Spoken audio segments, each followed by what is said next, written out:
বন্ধুরা, আর একটা কথা যেটা হচ্ছে যে আমার ভিউজটা কমে গেছে। তোমরা সবাই একটু সাপোর্ট করো আমাকে। সাপোর্ট না পেলে, না ভালোবাসা পেলে আমি কি করে কি করব, আমার মাথায় তো কাজ করছে না। আর তার মধ্যে এই এক স্যাম্পেলটার শরীরটা খুব খারাপ, ঠান্ডা লেগেছে, জ্বর এসেছে। সে মেয়েটা খুব ভালো মেয়ে, হ্যাঁ, সব কথা শুনে। কিন্তু কালকে স্কুল থেকে রিপোর্ট আসলো কি জানো বন্ধুরা, ওদের ম্যাম বলেছে দীপান্বিতাকে লিখতে দিয়েছি, দীপান্বিতা না লিখে গল্প করছিল। মাসে একবার করে রিপোর্ট আসে দীপান্বিতার নামে, ভালোভাবে পড়াশুনো না করলে। তাই এবার আমি বলছি তুমি তোমার মতন পড়াশুনো করো। হ্যাঁ, সবার তার তার কাজ, এটাও তো তোমার একটা কাজ, এটা তোমার ভবিষ্যৎ হবে।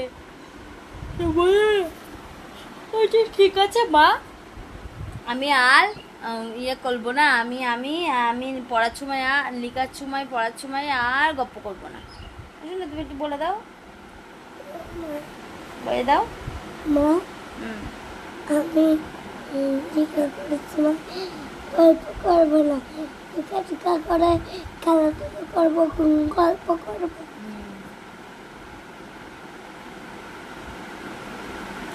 বলে দিল, ভালো করে বলো। হ্যাঁ মা। ঠিক আছে।